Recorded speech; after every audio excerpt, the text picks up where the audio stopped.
الحمد للہ وحدہ والصلاة والسلام علی من لا نبی بعدہ اعوذ باللہ من الشیطان الرجیم انما یخشی اللہ من عبادہ العلماء۔ معزز سامعین، اس میں کوئی شک نہیں کہ رسول اللہ صلی اللہ علیہ وسلم کی بعثت اس امت پر سب سے بڑی اور نہایت جلیل القدر نعمت ہے، اور اس کی تکمیل یہ ہے کہ اللہ تبارک و تعالیٰ نے علماء کرام کو اس نبی کے علوم کا وارث بنایا۔ چنانچہ علماء کرام آپ کے وارثین ہیں، جو آپ کی امت میں تبلیغ دین، تعلیم و توجیہ اور حلال و حرام کی وضاحت کا مشن سنبھالے ہوئے ہیں۔ اور جب علماء انبیاء کے علوم کے وارث ہیں تو ساتھ ہی یقینی طور پر شریعت اسلامیہ میں مقام و مرتبے کے لحاظ سے اپنے شایان شان قدر و منزلت کے بھی وارث ہیں۔ چنانچہ اللہ تبارک و تعالیٰ نے ان کے مقام کو بلند کیا اور ان کے کچھ حقوق متعین کیے۔ اگر کوئی ان حقوق کو ادا نہیں کرتا ہے تو اسے یہ دھمکی ہے کہ نبی کریم صلی اللہ علیہ وسلم کے راستے سے بھٹکا ہوا ہے۔ ان کے حقوق میں سے چند کا تذکرہ کیا جاتا ہے۔ پہلا حق یہ ہے کہ علماء کا احترام کریں۔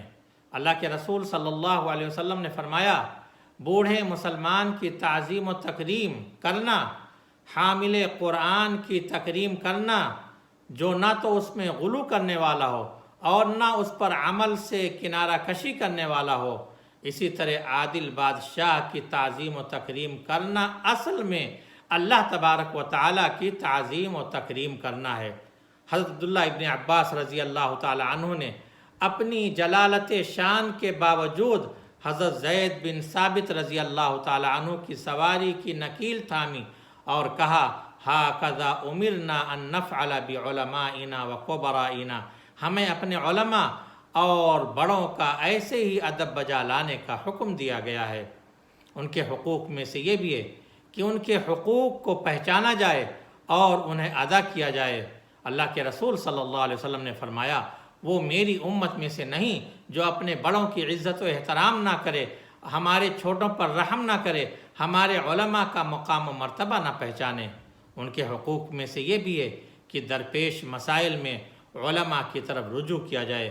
اللہ تبارک و تعالیٰ کا ارشاد ہے، فَاسْأَلُوا أَهْلَ الذِّكْرِ إِن كُنتُمْ لَا تَعْلَمُونَ، پس تم اہل علم سے پوچھ لو اگر خود تمہیں علم نہ ہو۔ حضرت جابر رضی اللہ تعالیٰ عنہ سے روایت ہے کہ ایک مرتبہ ہم سفر میں نکلے تو ہم میں سے ایک شخص کو پتھر لگ گیا جس سے اس کا سر زخمی ہو گیا، پھر اسے احتلام بھی ہو گیا۔ چنانچہ اس نے اپنے ساتھیوں سے پوچھا، کیا تم لوگ میرے لیے تیمم کی رخصت پاتے ہو؟ لوگوں نے کہا، ہم تمہارے لیے تیمم کی رخصت نہیں پاتے کیونکہ تمہیں پانی استعمال کرنے کی قدرت ہے۔ چنانچہ اس نے غسل کیا اور اس کی موت ہو گئی۔ جب ہم نبی کریم صلی اللہ علیہ وسلم کے پاس واپس آئے اور آپ کو اس کی خبر دی تو آپ نے فرمایا، قتلوہ قتلہم اللہ، ان لوگوں نے اسے قتل کر ڈالا، اللہ انہیں بھی مار ڈالے۔ جب انہیں علم نہ تھا تو پوچھا کیوں نہیں تھا؟ کیونکہ عاجز کا علاج سوال کرنا ہے۔ ان کے حقوق میں سے یہ بھی ہے کہ ان کی صحبت اختیار کی جائے۔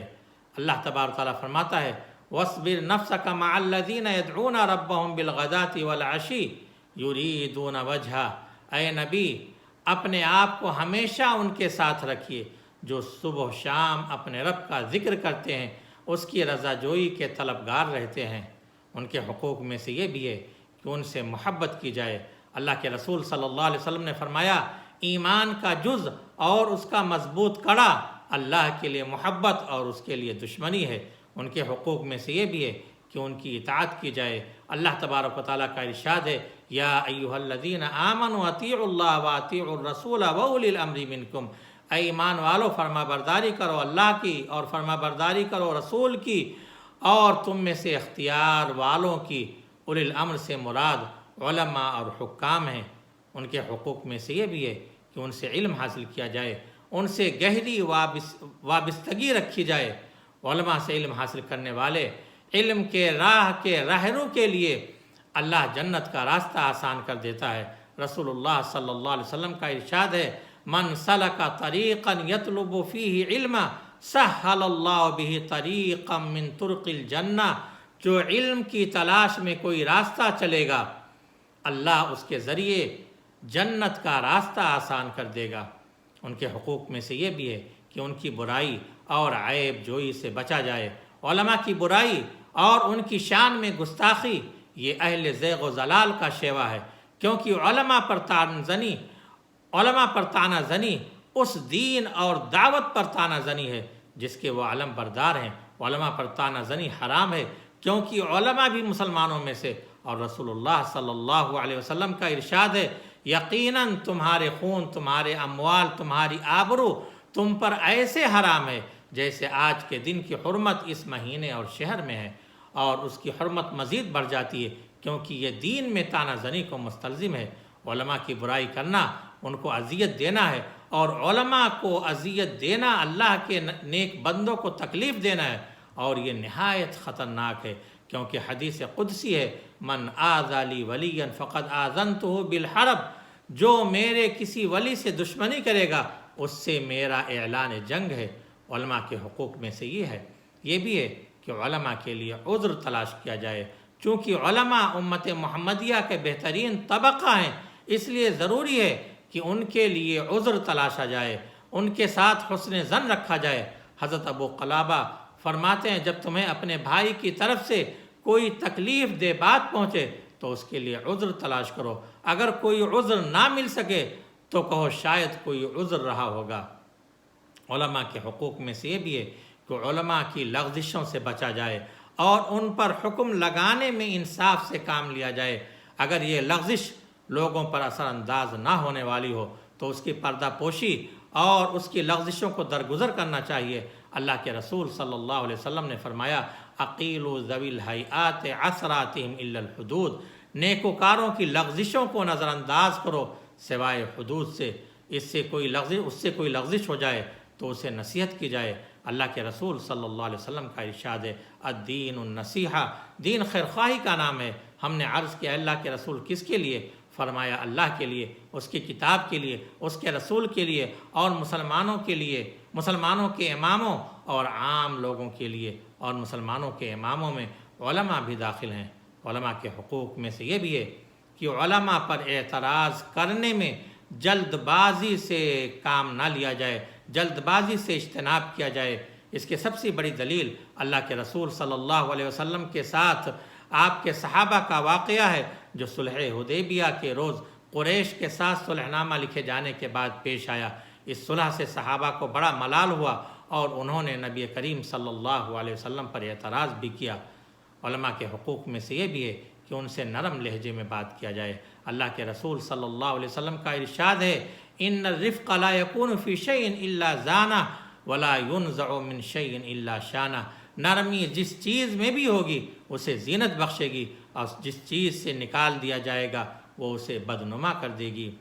علماء کے حقوق میں سے یہ بھی ہے کہ دین کی بات لوگوں تک پہنچانے میں ان کی مدد کی جائے۔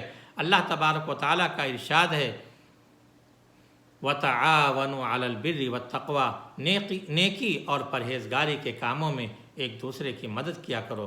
ان کے حقوق میں سے یہ بھی ہے کہ ان کے بارے میں کوئی کلام کیا جائے، آپ کے پاس کوئی بات ایسی پہنچے تو تحقیق ضروری ہے۔ اللہ تبارک و تعالیٰ کا ارشاد ہے یا ایھا الذین آمنوا ان جاءکم فاسق بنبأ فتبینوا، اے مومنو اگر تمہیں کوئی فاسق خبر دے تو تم اس کی اچھی طرح تحقیق کر لیا کرو۔ ان کے حقوق میں سے یہ بھی ہے کہ علماء کو بلا علم غلط ٹھہرانے سے اجتناب کیا جائے، کیونکہ ایسی صورت میں ہو سکتا ہے انہیں ایسی چیزوں میں خطا کار ٹھہرا دیا جائے جس میں وہ درست ہیں۔ یہ میرے بھائیوں، یہ علماء کے چند حقوق ہیں جن کا تذکرہ ہوا۔ اللہ تبارک و تعالی ہمیں ان حقوق کی ادائیگی کی توفیق بخشے۔ آمین۔ وآخر دعوانا ان الحمدللہ رب العالمین، وصلی اللہ وسلم علی نبینا محمد وعلی آلہ وصحبہ اجمعین۔